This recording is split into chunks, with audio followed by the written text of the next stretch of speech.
Hello, children. Have you ever wondered what goes on here, or even here? Well, you're in luck. That's what this video is about. I'll be here to explain what goes on around every Japanese prefecture and explain certain stereotypes along the way. Before I start, here's an obvious disclaimer. What I'm going to be teaching is not going to apply to everyone or everywhere. It's just the general idea of the area. Let's try not to be racist today. Second, this is part 1. Here's the goal. Alright, let's do this. Hokkaido is like Alaska in every way you could look at it. Mostly cold and barren. I heard school field trips there are the worst because there's literally nowhere cool to go. Alright children, this is the oldest clock tower in Japan. That's our symbol for some reason. This is how the natives used to live. They have TVs now. And this is the lake from Gintama. In Aomori, the people wake up to the smell of apple miso soup, toast with apple jam, and apple tea. They go to apple school to take apple classes to learn more about apples. I think because of Ama-chan, everybody immediately associates Iwate with urchin picking and jejeje, which I guess is slightly better than being known for vast amounts of hollow emptiness. Do not challenge Iwate natives at a game of Wankosoba Hayagui Kyoso. Biggest mistake of my life. This is Miyagi-ken. If Sendai didn't exist, Miyagi would have been forgotten by now. Similarly, if Gyutang didn't exist, Sendai would have been forgotten by now. This single meal is what's keeping Miyagi together. It is literally Miyagi's identity. Also, Ikusuka is just straight up a Suika ripoff. What is this? There are more bears in Akita than people. In a similar sense, there are more bear cubs than children in Akita. I mean, when trauma runs in the family, no wonder population is an issue. Yamagata. Wow, there is nothing else to do here. All the city planners were so busy relaxing that they forgot to, build a city.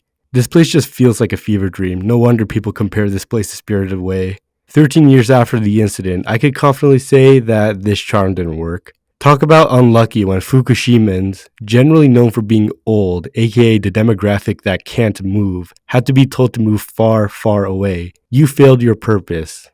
But I still love you. Here's a fun prank you could do in Ibaraki. Always refer to the place as Ibaragi. They will love it, trust me. Also, Ibaraki has some kind of third wheel rivalry with Tochigi and Gunma for some reason. And all I'm saying is, to have a rivalry, you at least have to have something in your prefecture. And Yankees don't count. Tochigians have an I'm better than these four mentality. But honestly, it's a very low bar. I sometimes forget Tochigi is part of the Kanto region because even compared to Saitama and even Gunma is such a rustic place. Like your prefecture is rural when you're known for gyoza. 3 things you need when entering Gunma is a passport, life insurance, and a will. In a life-threatening situation, talk about initial D and how city A is better than city B and they'll probably let you off the hook. They're kind of like the Ohio of Japan. Don't you guys have a rivalry with Michigan or something? Saitamaites like to think they're city people, when really they're just as empty as Ibaraki. Not a lot of pride there, that's why they're known as Das Saitama. Look it up.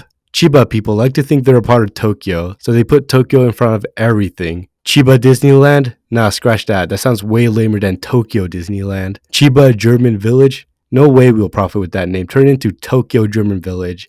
Chiba Narita Airport? Nobody knows where Chiba is. Let's rename it to Tokyo Narita Airport. Tokyo. So this is where all the young people are. So if you ever went here on vacation or been out shopping for weeb shit, you know that Tokyo's home to the worst type of people out there. The type of people that would get booted off Ittekyu. Men that think acting feminine are cute. Loud blonde people with unnaturally white teeth holding up a GoPro.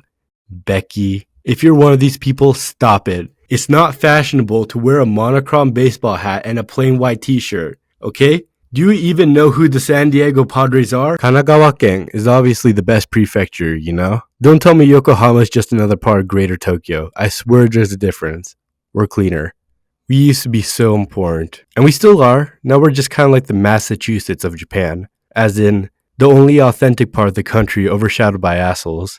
Niigata people treat the winter like it's the summer. Tank tops and short skirts in minus 30. Riding a bike in 10 feet of snow. Plowing the rice fields in a snowstorm. You get the idea. I don't know how to bring this up, but Hikaking is from here. Some would consider this a bad thing. If he never became a YouTuber, there's a good chance he would have ended up as a rice farmer. Do you guys remember all those shrimp scenes in Forrest Gump? Well, replace Alabama with Toyama and shrimp with squid and the similarities are uncanny. I'm confident every country has its own Alabama. Type in the comment section what your country's Alabama is. Apparently there's no Eon stores in Fukui. Why? I thought the entire prefecture was rural. What do people even do there? I can't even name 3 things about Fukui that stands out. The most I could come up with are dinosaurs and the time where I mix it up with Ishikawa. Kinda sad, honestly. If you're from Ishikawa-ken, there's about a 100% chance you're from Kanazawa. In fact, I bet you can't even name another city or town in Ishikawa, or as a matter of fact, what to do there. Oh yeah, I think I'll spend 8,000 yen traveling to the longest bench in the world. Also, youngest Ishikawan be like. Again, there's basically nothing to do in Yamanashi, which makes sense considering 99% of the prefecture looks like this. It's always sunny in Yamanashi because of its geography making it hard for clouds to form. Kinda looks like a place straight out of the Truman Show, right? Also, Yamanashians love claiming that Mount Fuji is theirs. No, Mount Fuji is not in Shizuoka. It says right here that everything from here to here is Yamanashi territory, alright? Now have some wine. Would you eat bugs? Naganoans would definitely say yes to that question. Now, Nagano is more Hokkaido than Hokkaido. This small prefecture has 99 ski resorts and about the same number of hot springs as Hokkaido, which is kind of impressive. It's where the concept of buff, muscular men started. It's actually what the average Naganoan looks like, fun fact. Nobody can point to Gifu on a map. It probably isn't even in Japan, bruh. Thanks to Gifuken, we have to learn about these gasho buildings in school. It's like a World Heritage Site or something. Also, I heard people refer to Gifu as Japan's belly button. That is kinda lame.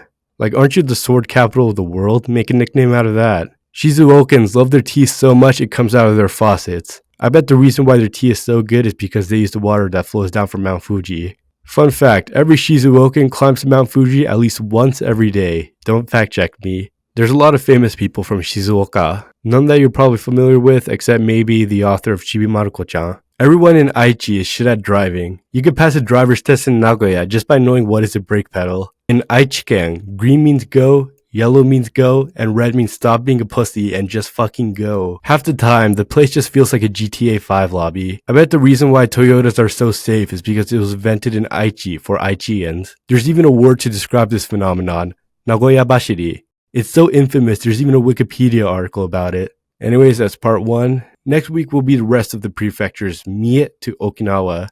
Like, comment, subscribe. Also, don't take this video seriously. Stereotypes don't apply to everyone. It's just the surface level of each prefecture. Thanks for watching. Don't be racist. I am a building. There's a star man waiting in the sky. He liked to come and meet us, but he thinks he'd blow our minds. There's a star man waiting in the sky. He told us not to blow it, 'cause he knows it's all worthwhile. He told me, let the children lose it, let the children use it, let all the children boogie.